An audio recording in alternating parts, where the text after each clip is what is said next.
So our first speaker is Martha Kapitanov. She is from the Federal Highway Safety Administration. She is currently a transportation specialist there at their headquarters work zone management team. Martha has worked for Federal Highway for over 25 years, and in her current capacity provides leadership and guidance to the development and implementation of effective work zone management practices and innovations at the national level.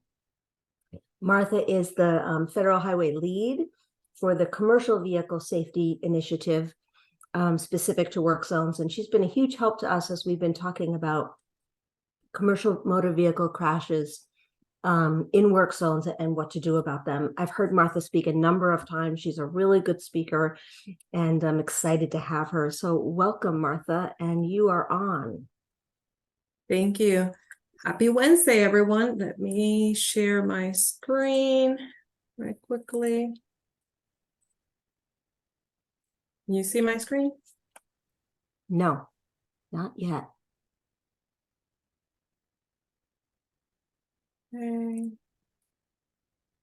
Let's see. It's working. A minute. There we go. It's coming.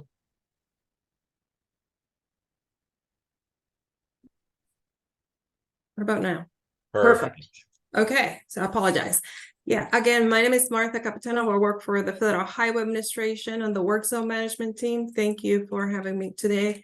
There's a disclaimer that all Federal Highway, before we provide a presentation, we just have to share that whatever we share during a webinar or during a presentation is by no means a law or requirement by the Federal Highway or US DOT. Now, in case this is the first time that you hear me talking about commercial motor vehicle safety, I want to make sure that you understand the terminology of commercial motor vehicle as well as work zone. So for a few years now, Federal Highway, Federal Motor Carrier Safety Administration, and the National Highway Traffic Safety Administration have been working closely and finding ways on how to improve commercial motor vehicle safety in a work zone. And we all agree of using the terminology of CMV when we refer to commercial motor vehicles with a gross combination weight of 10,001 or more pounds. For work zones, we use the manual and uniform traffic control devices definition as an area for roadway where construction, maintenance, or utility work is occurring. Work zone in February of this year, work zone safety was added as a new activity within the Safer Roads element of the National Roadway Safety Strategy. So some of you may have heard about the US DOT plan on National Roadway Safety Strategy. It is important to highlight that work zone safety is a very important part for worker safety as well, and it has been included in the NRSS.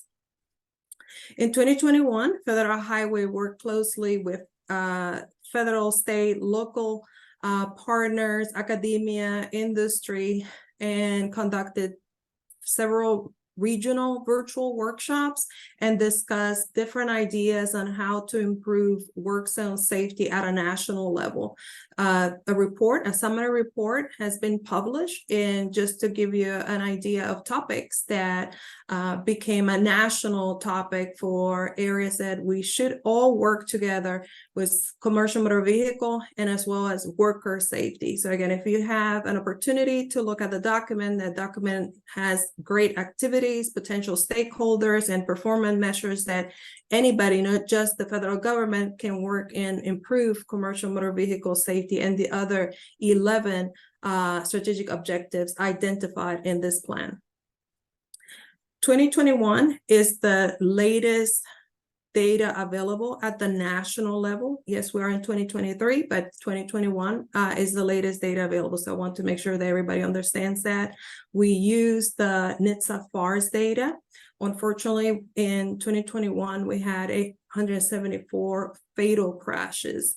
And out of that, over 33% involve a commercial motor vehicle, and that's trucks and buses. And when I said involve, it doesn't mean that the commercial motor vehicle was at fault all the time. It almost, when we look at the national level, it's almost a 48-52 division. And when I said involve, again, it's either the commercial motor vehicle impacted a vehicle or an object, or the commercial motor vehicle was impacted by another vehicle. Unfortunately, when we look at the data from 2020 to 2021, we saw an increase of about 39% of fatal crashes involving a CMV. This is just to give you a representation on the commercial motor vehicle involved in fatal work zone crashes compared to non-work zone crashes. So it's still an overrepresentation of CMV crashes in work zones. Today, you're going to have great presentations from two of my colleagues, but I will give you a very, very high overview on what our current initiatives are at the federal highway level. We are working on different projects to improve work zone safety, more strategic planning using that document that I mentioned earlier, where we found 11 strategic objectives on how to improve work zone safety in general. There's a requirement on work zone process reviews, so we are working closely with the states for these process reviews to be more data-driven. At the same time, we also have another initiative on work zone data initiative, or the work zone data exchange. I share that information on work zone safety. We have the national data for safety, but unfortunately, we don't have a lot of mobility data and how many projects are occurring on any given day. So that's the idea behind the Work Zone Data Initiative. We also continue to work on commercial motor vehicle safety, the use and effectiveness of speed safety cameras, and we will have a new project on finding the effectiveness of access and egress points in work zones, among other projects. But we're also involved with some National Cooperative Highway Research Program. There's a new project that will be also looking into strategies and ideas on how to improve commercial motor vehicle safety in work zones. This is just to give you a representation of how many states currently have a legislation in place in order for a state or locality to use speed safety cameras, also known as automated speed enforcement. The state or locality have to have a law in place. Later on, we'll have a presentation that will go with specifics with how the state of Connecticut is using speed safety cameras. And then I mentioned the work zone data exchange idea. I mentioned that we have a good idea of how many work zone crashes and fatalities are occurring at a national level, but unfortunately, we do not know how many construction projects are active right now. And some states are ahead of the game. This just gives you an idea of the states in orange and have a feed. This is not a requirement from the federal government, but we're trying to standardize the use of the work zone data. This is an example that some states, such as North Carolina, I believe Georgia, New York, New Jersey, Delaware, have been partnering with the private sector and informing the commercial motor vehicles through in-cab messaging on congestion ahead. So again, we also develop a fact sheet that has some information on the North Carolina DOT's pilot. And I'll share links to all that information that I share later on. Queue warning system is another idea, or I should say a technology, an ITS technology that could be utilized in a construction project to inform prior to the congestion to any vehicle that there is a queue. So basically, as the name says, queue warning system, there are a series of sensors that will track that congestion and then pop a message on a changeable message sign on stop vehicles ahead and warn the drivers about the congestion, so then they can slow down and not wait until the last minute and try to avoid crashes and injuries. We have seen reduction in crashes and fatalities. We also have a fact sheet where we looked into a project on I-35 in Texas, and I believe it was about 35% decrease in crashes shown by the use of queue warning systems. As part of anything that we do, we try to collaborate with many stakeholders. I mentioned that we have been partnering with Federal Motor Carrier NHTSA. We also had a project where we work closely with several states that had a high number of crashes involving a commercial motor vehicle in work zones. And we looked at that approach as not just the engineering and the enforcement, but we also wanted to highlight the education, because without educating not only the drivers, but also the designers and anybody who's involved in a work zone, it's important to look at the work zone from the planning all the way through the construction stage. But again, the education and the outreach is very important. So we have been partnering again with Federal Motor Carrier. They have developed great materials also in Spanish. So I encourage anybody who has not seen those to also take a look and use them for outreach and education to commercial motor vehicle drivers.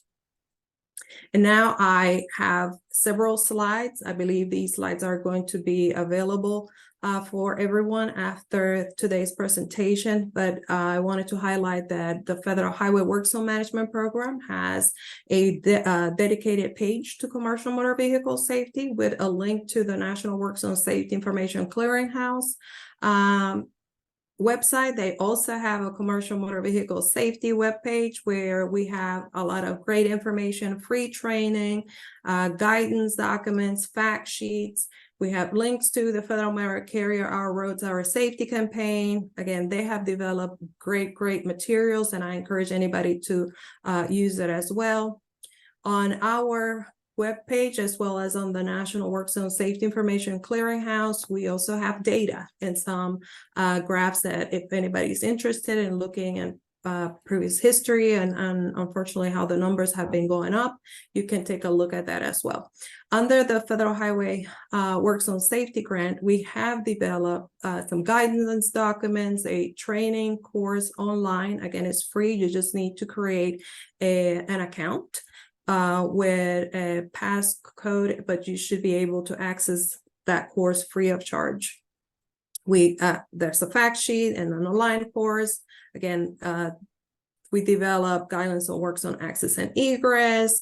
This is the use of smart work zone technology. Then a queue warning system that I mentioned, that fact sheet that I mentioned earlier is available here as well.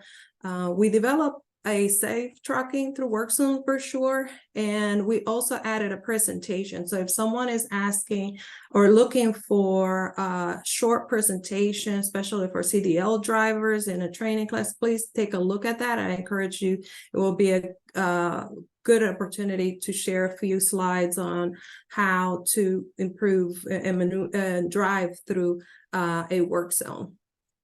There's another grantee who developed an oversized and overweight vehicle accommodations in work zones. Again, for those state DOT employees looking for some guidance on how to accommodate oversized, overweight vehicle, I encourage you to look at that guide as well.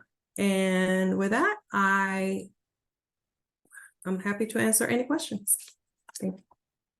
Thank you, Martha. I should have said this at the beginning. We are going to hold questions till the end so that people can ask each of the panelists questions and hopefully have some more than just questions, but some dialogue about this. Federal Highway clearly has a lot of resources around work zone safety. So we will make the PowerPoint available on the CVStack website, and you'll see in the chat the link to the CVStack website so that you can access this and the other two presentations. Great resources. I am struck by the fact that 1/3 of work zone crashes involve a commercial vehicle. Clearly, we have a lot of work to do, and we have the right people in the room. So we'll be talking about that throughout this webinar. So thanks again, Martha. Our next speaker is John Dunham. John is the constructive administrator at Connecticut DOT. He has 33 years at ConnDOT and is responsible for the administration and oversight of ConnDOT's $1 billion annual construction program. He has oversight and responsibilities for 5 construction districts and the Central Office of Construction. He graduated from the University of Connecticut with a bachelor's degree in engineering and currently sits on several boards related to construction and engineering. He's going to speak about ConnDOT's speed safety camera pilot program, which Martha mentioned. And I think it'll be really interesting to think about and talk about its relationship to work zone crash prevention. So John, thank you so much for joining us. Look forward to hearing what you have to say. Okay, thank you, Robin, and thank you to Martha for her presentation. That was very good. Thanks again, John Dunham, Connecticut Department of Transportation, and we've implemented a work zone speed camera pilot program. That's what I'll talk about that throughout the presentation, but how we got there and where we expect to go. So just a broad view, this shows estimated total work zone crashes since 2017. And this is, nationally, not just in Connecticut, but you can see those numbers are, fluctuating in and above 100,000 and above. And that's quite a bit of, that's a lot of accidents. So we say every 14 minutes, there's an injury in a work zone. These days drivers are most frequently are fatalities in work zones. So it's usually the driver. Majority of fatal work zone crashes occur on roads with speed limits greater than 50 miles an hour. So those are likely our limited access highways. And then fatal work zone crashes occur most often in summer and fall. So those are just a few statistics about the work zone crashes that we have. So problems with Connecticut work zones are crashes and fatalities since 2015. We've had over 8,000 work zone crashes, 29 work zone crash related fatalities, and 55 work zone crash related serious injuries. So, of those, over 76,000 are speeding related crashes. And then of those fatalities, 806 are speeding related. And then work zone crashes, 2,115 are serious injuries. So you can see it's a serious problem for us, and one we're really hopeful to prove that our work zone speed camera pilot project is going to help reduce these numbers. So how did we get it going? Our countermeasure to all these accidents, everything, as I mentioned, is the work zone speed camera. We got legislation approved at the end of June of 2021, in June of 2021, and we started our pilot program January 1st of 2022. And we were able to get our first deployments out April 10th, 2023. We had a whole process. It was kind of thrown onto us. It was a short time frame for us as a state agency to actually stand up a contractor to be able to, develop all the specs and everything that we needed. So, and we actually issued our first fine in June of 2023. And although that's on the slide, our goal isn't really about issuing fines. It's about slowing people down. So I think that really the point of there, or the takeaway, is that, we were up and running 2 years after legislation was approved. So we certainly felt fairly good about that. What does the pilot legislation allow? So it's limited, and we're allowed to do 3 locations at any time. That's one day. And then we need to have roadsides conspicuously showing the drivers, hey, there's work zone cameras ahead. It's not a gotcha program. We want to make sure that people are aware that we're notifying drivers that the work zone cameras are in place and in operation. We also want to identify the locations of the work zone, and we put that on the web and on our department website so that people are aware of where those cameras are going to be. Usually about a week in advance, we start to put that up. And our process is your first time you run through, you're just going to get a warning, a written warning. And then if you come through a second time, there would be a $75 fine. And then a third time, it would move up to $150. We haven't had any of those to date so far, so we haven't had to test how that works, but that's our process. There's no personally identifiable information that's stored or retained by the department because that's a concern for people. Hey, you're taking pictures of people out there. Are you keeping that? Is that going to be used? There's a lot of people concerned about that. That we do not do, and it's just really for the collection of the data. So a little bit about the camera pilot itself and how it works. You can see in this photo, there's what looks like to be a white SUV. That essentially is what we use. That parks within the work zone, and the system identifies any approaching vehicle traveling equal to or greater than 15 miles over the posted speed limit. Now, that's what our legislation allowed. It's not something that we picked, but that's what it is. And so it's not in the, sometimes in construction zones, we have construction signs that reduce the speed limit, but it's over the posted speed limit. The vehicle has equipment that takes a series of images that capture the vehicle as it approaches and passes through the work zone. There's a close-up of the license plate. That image is cropped. And then, any data is then collected as we coordinate with our Department of Motor Vehicles to get time, date, posted speed limit, and vehicle speed, travel direction. And then if the vehicle is traveling 15 miles an hour or greater, we then go through that process of first offense written warning, second is a fine of 75, and third a fine of 150. So where can we use the cameras? Speed cameras may be located within limits of just an active work zone, so they're not just anywhere.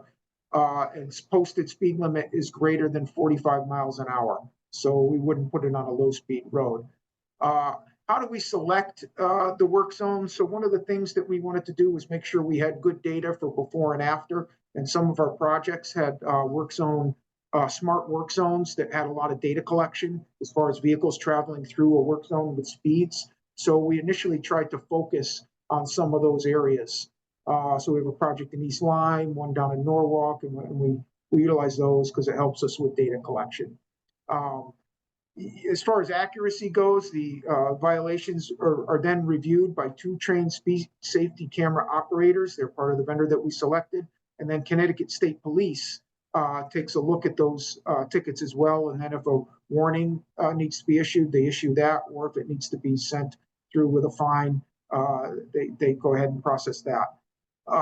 There's no points assessed on a driver's license associated with these. They're just almost like parking tickets in a way, where there's no points, but you would still have to pay the fine. And then as far as personal information and data, only images of the vehicles traveling 15 miles an hour and greater are taken and stored. Anything less, we don't keep that data. So we've had a grassroots effort to get information out to the public. We had a News 12 story where we interviewed one of our workers who was struck by a vehicle in a work zone to talk to that person to show the importance of these cameras. We've had aggressive marketing campaigns. You can see on the side, we have the Know the Zone. That's our slogan. So to people kind of become aware, hey, slow down. And then there's a photo there of our commissioner when we launched these speed cameras at a press conference. We advertise on billboards. And we have our website, and that's really where we try and get a lot of our information out. And again, trying to reduce speed in these work zones. We've gotten some good, positive community feedback regarding these, our cameras.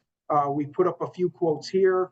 We've got one that's a little, this is not us saying it, but the public, people are driving like animals and are a danger to everyone. So they're all for curbing that. But, for any of us who've worked out there and been in a work zone and felt cars going by at 75, 80 miles an hour, it's impactful. You feel, bridges shake around, and it's dangerous out there. We really just want people to slow So just a little bit of data on what we've been able to collect on some of the projects that we've used. So here's a busy area, I-95 in Norwalk Westport area, 219,000 total vehicles through the work zone in a day. 33,000 vehicles were speeding through that. And then we issued 859 warnings. And I said per day, but that's not per day. That's over a period of time. Frankly, I'm not certain how many days that is, but I know the ADT down there is around 125,000. So East Line, as we've run these cameras, we've had over 492,000 total vehicles come through. 126,000 of those vehicles were speeding, and we've issued over 7,000 warnings there. So I won't read each one of these, but that just gives you sort of a flavor of how how many vehicles are speeding. And then at the very bottom, we talk about the actual citations that are issued, and those would be ones where fines are implemented. So what we're kind of finding out is people maybe get that initial warning, but for the regular commuters and people going through, they do slow down and they learn once they learn these cameras are out there. 3 other projects, on I-84 in Waterbury. We've had a few more warnings in that area, and the same thing in Newtown, over 1,200 warnings, but again, very few citations. And then those are our regular construction projects, but we've also tried to utilize the cameras for our own staff who are out there, our highway operations staff, and they move around a little bit more, but we utilize the cameras there as well. So we have cumulative totals. Again, over 10,000 warnings have been issued and 6 citations total and this has been since April. So we believe that, these cameras are doing what they're intended to do, which is to help slow people down. I've gotten anecdotal stories from our inspection staff out in some of the projects, and they beg for these cameras to be put out there because they see a noticeable speed difference just in the vehicles running through the work zones. And that is it. And as you said, Robin, questions, I guess, afterwards. So thank you. I just got to now figure out how to, I guess, stop sharing my screen, if I'm not mistaken here. Thank you so much, John. I really appreciate that. Really interesting to hear the details of the legislation and how you've implemented it and the warning process and how and when it leads to citations. I have some personal experience with a young family member of my household in a different state who went through a work zone speeding, and it was my vehicle, so I got the information, but he certainly learned an interesting lesson, and I think it was a powerful lesson and certainly a way for us to talk about it at the dinner table. It's very interesting. Yeah, I think people learn once they go through. So I think so. Yeah, that's the purpose, really. Right. I mean, that is the purpose. So, and I appreciate that. That it's not just about citations. It's about getting people to really think about their own behavior. We in Massachusetts, your neighboring state, are really watching closely your program and the evaluation of it, and how it might be implemented here and elsewhere. So thanks a lot, John. Okay, thank you. Appreciate it. We have one more speaker in our work zone presentation here, and then we'll open it up for discussion. So our third speaker is Bob Brydia. He's the program manager and senior research scientist with the Advanced Transportation Operations Program of the Transportation Operations Group at Texas A&M. Bob leads a program of research and innovation in advanced transportation operations, including all aspects of traveler information and automation. He's got a lot of experience with traveler information, operations, autonomous and connected vehicles, information technology, and work zones, as we're here to talk about today. Bob has supported Texas DOT on statewide traveler information and work zone safety innovations. He has more than 35 years of experience and a diverse background in operations and deployment projects at the federal, state, and local level. He's a frequent speaker at national conferences. He's done a lot of evaluation and published technical papers, and he's here to speak about Texas's efforts to mitigate large truck involvement crashes in work zones. So thanks so much, Bob, for joining us. We are excited to hear what you have to say. Great. Thank you, Robin. I'm going to go ahead and share my screen. Great. And we'll choose that. Fine.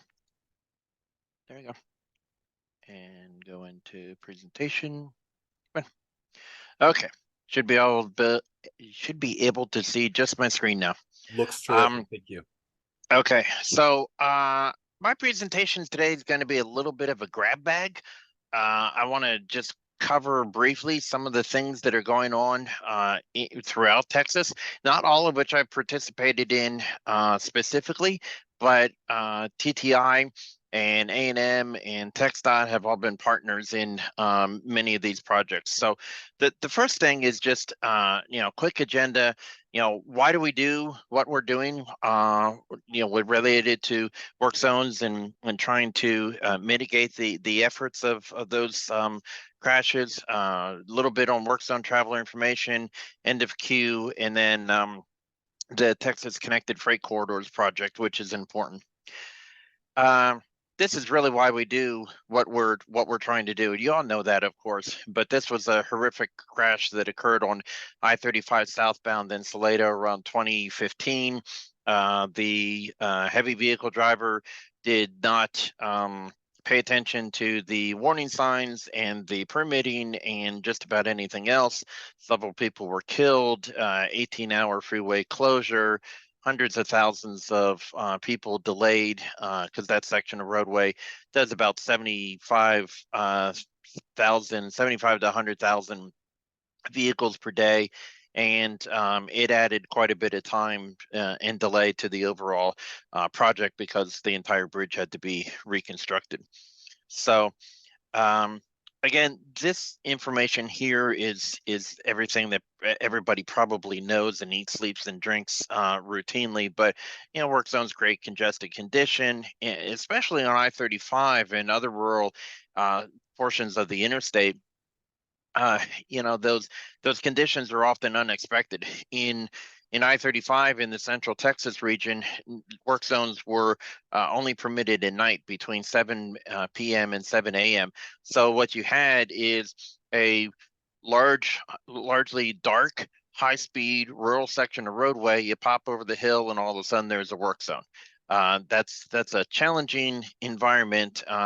It's not safe for workers. It's not safe for the traveling public and everything when they're speeding and all of that. So the goal, of course, was to apply intelligent transportation systems to help mitigate those crashes. And as we all know, those capabilities have evolved significantly over the recent years in both reliability and capability.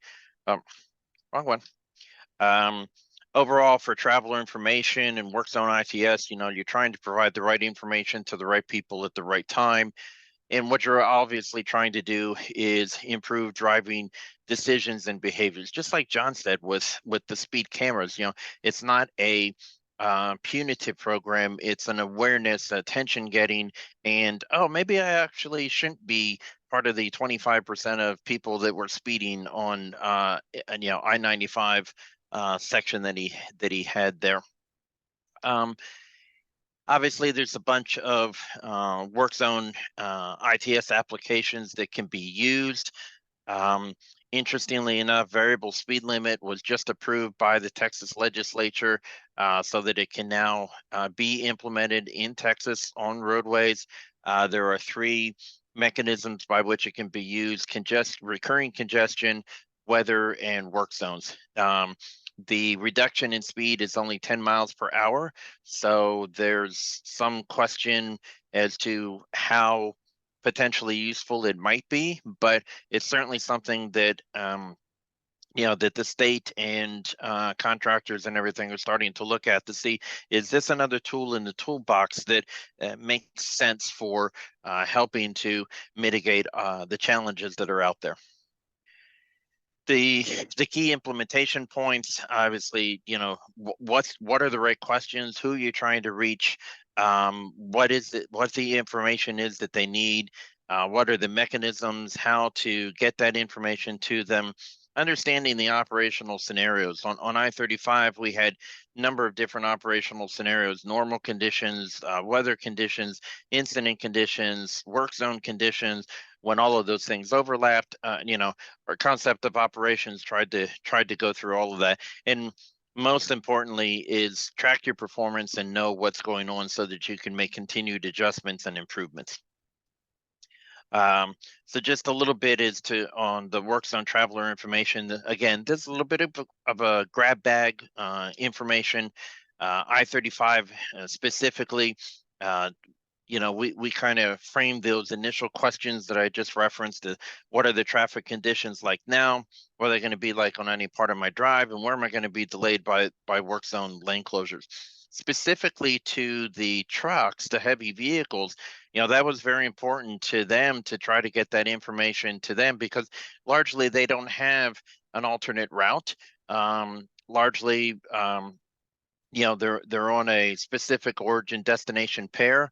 Largely, they are having to leave at a fairly specific time or within a specific time window. So there's just not a whole lot of flexibility there. They're going to encounter these things regardless. So anything that you can do to increase the awareness is best.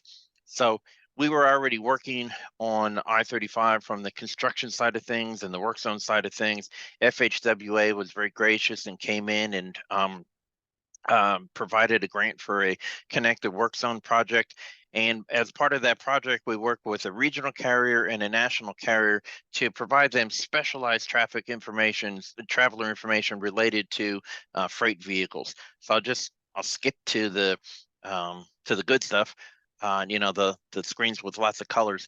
On the left-hand side here is the regional carrier. They got a daily email that said, here are all the lane closures, but what we added in is an analysis of during the time of the lane closure, what the delay was going to be during each hour of that time of that lane closure time frame.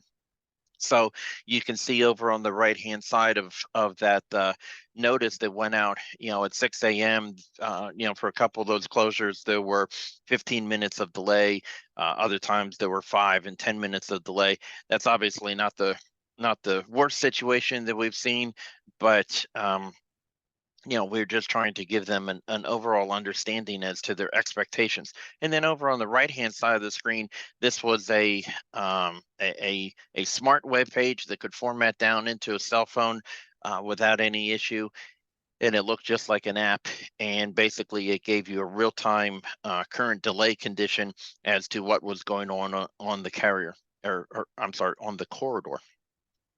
And then for the national carrier, we took their origin destination matrix, ingested it, and then overlaid that with all of the information as to where the lane closures were taking place.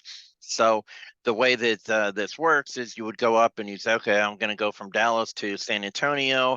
I'm on October 26th, and in the middle here at the 0 time window, it shows you all the work zones that I'm going to go through. If you do a blow up of that by clicking on the plus that's there, you can see the highlighted section here. There would be a total of 75 minutes of delay, and these are all of the lane closures that you're going to go through, including the mile marker, the date, the time that it's active, all of that type of information. What this freight solver would allow you to do is it would allow you to look at 15-minute windows for 2 hours before your departure window and 15 minutes windows for 2 hours after your intended departure window, and see if you could reduce the overall delay in the number of work zones that you went through. So for example, down here on the very bottom line, if the normal departure time was 11:30 p.m. and they were going to have 50 minutes of delay, well, if they could delay a little bit and go about an hour and a half later, they'd only get delayed by 15 minutes in overall in the work zones. So to some that excuse me, to some carriers that may be very useful. There may be some flexibility in those types of things that they can do. So this was an attempt to provide information that trucking firms had never had at this level before, to see if it was effective in creating awareness and understanding of the types of situations that their drivers were going to go through. So let's cover for a few seconds end of queue. Martha talked about this in her slide and kind of introduced it very nicely. Again, in I-35, given the conditions where I spoke about, nighttime lane closures, these lane closures also occurred in a different position virtually every night. So one night they might be working, at the bottom of a 10-mile section in the right-hand lane going northbound, and the next night the contractor would be working southbound 3 miles into the construction zone, and it was just all over the place. In fact, across the 13 years that it's taken so far to reconstruct that 100-mile section, our database is over 14,000 lane closures that we've distributed information about to the public. So the key for end of queue warning systems, of course, is that they can be highly portable for these types of situations. So in the nightly work zone situation where it's occurring in a different place every night, the end of queue warning systems were deployed during the lane closure traffic control setup, and they weren't, the when needed there is emphasized because we did an assessment for every lane closure to understand what the queuing potential was, and then we had different plans to look at do we need what we called the plan 1 or plan 2, which was based on the lengths, and then all of that infrastructure was taken off the road in the morning when the work zone was cleaned up. This is our plan 1. So basically at the time we had 4 sensors and a single PCMS about 3.5 miles back from the taper of the work zone. And you can see over on the left-hand side in the really, really small print, the matrix of messaging that we had there. So based on what speeds were being read by what sensor at what location, it would indicate what sign was going to be posted, and the 3 messages are either road work ahead, slow traffic X miles ahead, or stop traffic X miles ahead.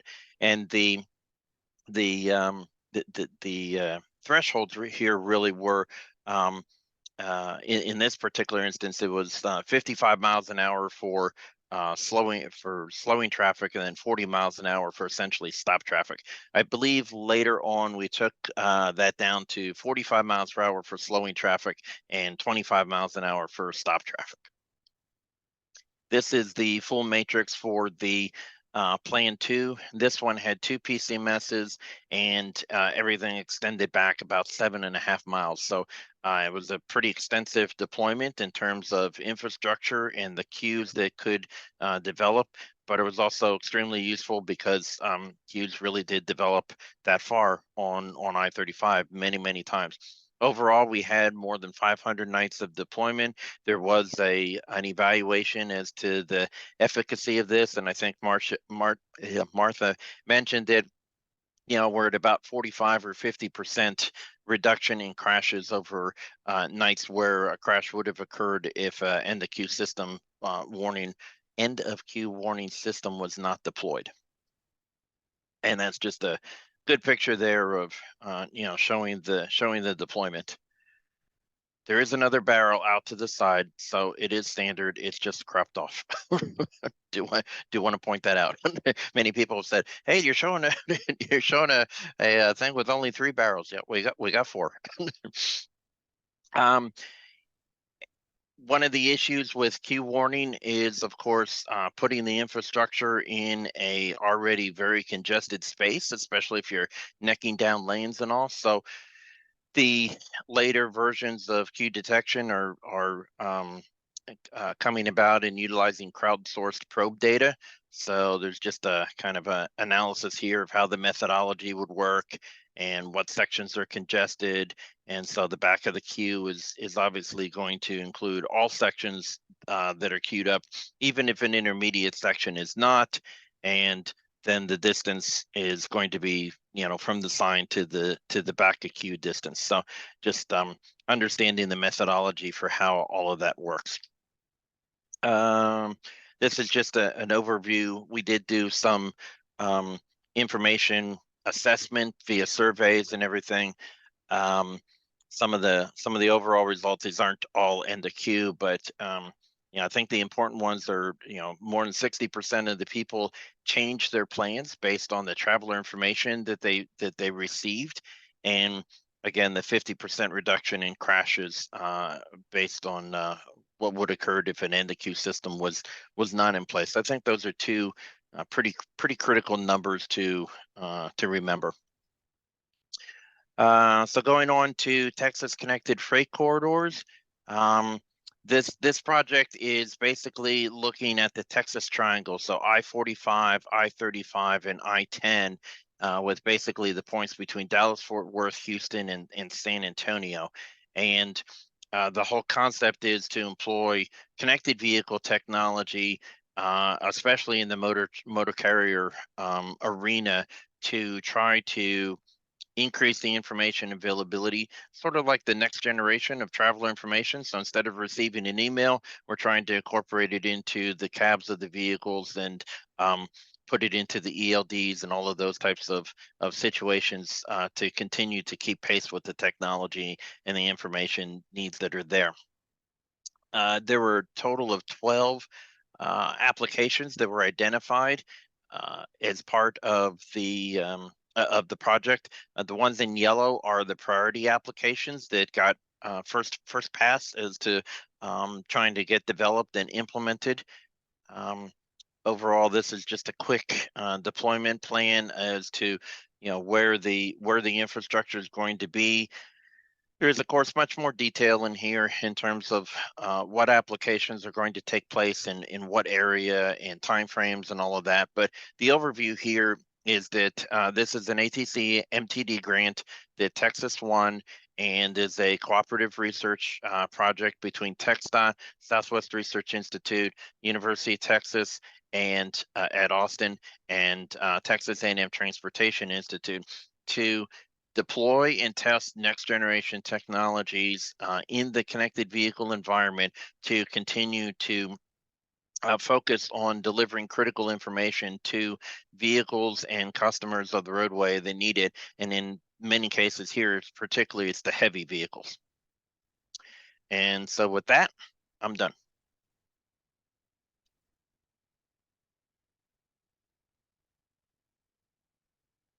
Thanks so much, Bob. Really interesting. Interesting to hear the differences between what's happening in Connecticut, in Texas, and then at the national level. And I wonder if we could start our discussion by asking the panelists, what kinds of things do you think really work to prevent commercial vehicle crashes in work zones? What do you think we should be doing more of in more states? And then in a couple of minutes, we'll open it up to all of you. So I wonder if Martha, John, and Bob, if you have thoughts on that. Just unmute yourself and share what you think. I can start. Oh, No, go ahead, Martha. Yeah, I was going to say, I think it all comes to collaborating, working all together, because there's not just one answer for everything. You can say we can do a lot of engineering, but we also need to educate the drivers. So I will say, make sure that the minute that you start, this is more for the engineers, the minute you start thinking about a project, start scoping the project, look what stakeholders will be impacted. Sometimes we think about detours. Well, will that detour be good enough for a commercial motor vehicle?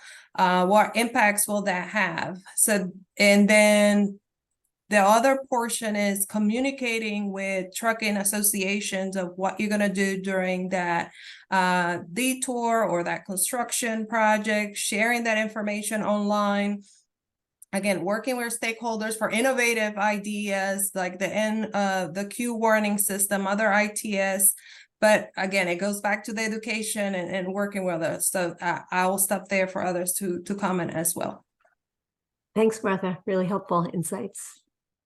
Well, and Martha, I would echo a resounding yes to all of that. Stakeholder involvement and really understanding your stakeholders is incredibly key. On the I-35 corridor, stakeholders were not just businesses and schools and EMS and all, but it's the it's the moms that had to go across 35 on the cross streets that were then closed because of bridge reconstruction and everything. And so they had to detour all the way around, and, military bases and the MPOs and Baylor University and just, all of these other entities that are out there that, normally you wouldn't think about in something. And then my final point about collaboration, that's the beauty of the work zone data exchange and trying to get that developed and implemented on a national basis. And the more and more states that buy into that and have that information availability, especially as autonomous trucking comes online, so that the autonomous trucks have a better understanding of where everything is going to be as well, is only going to help us. Great. Thanks, Yeah. Bob. I'll sort of chime in too a little bit. So we did a big Great. program down in as part of us. It was about a $2 billion program. And we worked extensively with the Federal Motor Carrier Association group that was in Connecticut to kind of inform them as far as a lot of what we were doing and the work we had ongoing. So just echoing what Martha said, getting information out and coordinating with them is really critical. And so that's especially when you have big programs and a lot of projects that might have big detours and things like that, or activities that might be impactful to, because they have folks trying to run their businesses and they have their own interests as stakeholders. So that's all I have to say to that. Thank you. Collaboration, collaboration, collaboration. I hear it from all of you. Yeah. For those of you in the audience, I wonder if you have any additional thoughts on that or questions that you'd like to ask our speakers. You can just unmute yourself and make your comment or ask your question.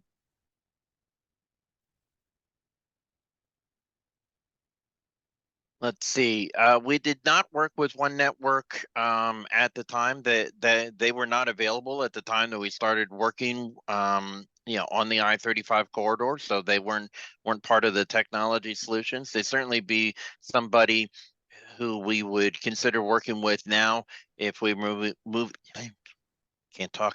if we were moving forward today with doing something similar or in a different construction situation. As that person did, they posted their question in the chat. So you can either unmute yourself to ask a question or make a comment, or you can put it in the chat. Any other thoughts from the attendees? We've got a really eclectic group of attendees here.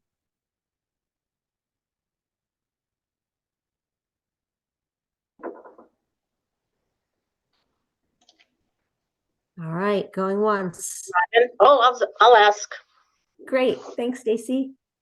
Hi, I'm Stacy Manware from Connecticut Judicial. And I was wondering, does FMCSA have any opinion or thought on folks with CDL credentials going through, automated enforcement? And if those systems are disconnected from our DMVs or attaching that information to, those folks with those credentials, is that masking? Are there exceptions for automated enforcement? My concern is that, I have a lot of concerns about the way these programs are rolling out. But I think one of the major concerns is, we, through these automated efforts, we capture folks who are capture the videos of folks who have CDL credentials. We capture police officers. We capture drivers who have, their cars registered to police departments or certain other government addresses. Is there any literature on that or any position that FMCSA has taken about that? So we don't have anyone on the panel from Federal Motor Carrier, but we have a number of folks that are participants from Federal Motor Carrier. I wonder if any of you feel comfortable speaking to that. No pressure. Yeah, hi, can you hear me? Yes. Hey, this is Ed Brickner. I'm the division administrator for FMCSA in the Connecticut division. Thanks. I had to join the webinar to talk to somebody in my own state. Hi, Ed. How are you? Hi, Ed. I had the same thought about the the work zone cameras. I'd have to look into it because I know there's speed by photo in other states, but we've never crossed that bridge in Connecticut as far as I know. So I'll have to find out how we deal with that because that was my first question, which got answered, was whether the driver, I think it got answered, whether the driver or the carrier got the ticket. It would have to be the carrier because, we couldn't identify the driver. But yeah, I would have to look into that and get back to you because Yeah, that could be a and concern. again, we did a presentation on this both at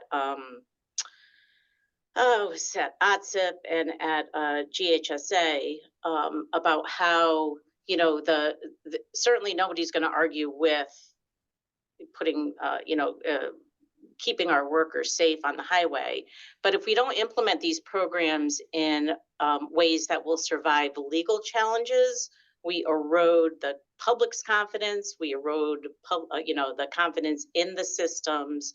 And I think we actually document in multiple systems. So for example, if somebody is a CDL driver and, by definition, because we're concerned about the public outcry of getting things attached to driver histories, that the legislation prevents it. I think in Connecticut, the work zone says that the commissioner may attach to the driver history. So I think we might be diluting the records, the driving records or the dangerous driving records of the folks that we might be targeting in these efforts. And I also do a presentation on nice people are killing us. So those folks that write us the letters, we received one here actually on the warning. And I was like, how would he know to write to us? And he knew to write to us because he had written multiple times before his apologies when he had rear-ended people, in 4 years or 4 incidents before. So I think collaboration is key. I think sharing our pain is more important than sharing our success, because I think those are lessons learned. And I think, Ed, I think I would love to collaborate with you. I don't know who John talked to in FMCSA for the project, but I think it's an issue, and I think I think there's a loophole there that needs to be closed if it is those CDL and CMV drivers that are really causing the most death and destruction in our work zones. Thanks, Right. Stacy, and thanks, Ed, for addressing that and your willingness to look into it further. We're Can I just just about add out of time. Any other questions? Well, I really appreciate your time, everybody. We're going to be posting these PowerPoints on the CV Stack website. The website is in the chat. We really appreciate your time. Collaboration is key. And so to have all of us looking at this issue together, I think is the beginning of a lot of wonderful efforts. We've got folks here from trucking associations, from Federal Motor Carrier, from Federal Highway, from state government, from DOTs. And I think together we really can make a difference. So thanks for your time. Speakers, thanks so much for speaking to us and sharing what you're doing. It's really helpful. And please go to the CV Stack website to look for more information. Thanks, everybody. Thank you. Thank you. Thank you for having us. Yes, thank you. Bye. Thank you. Bye-bye, everybody. Thanks.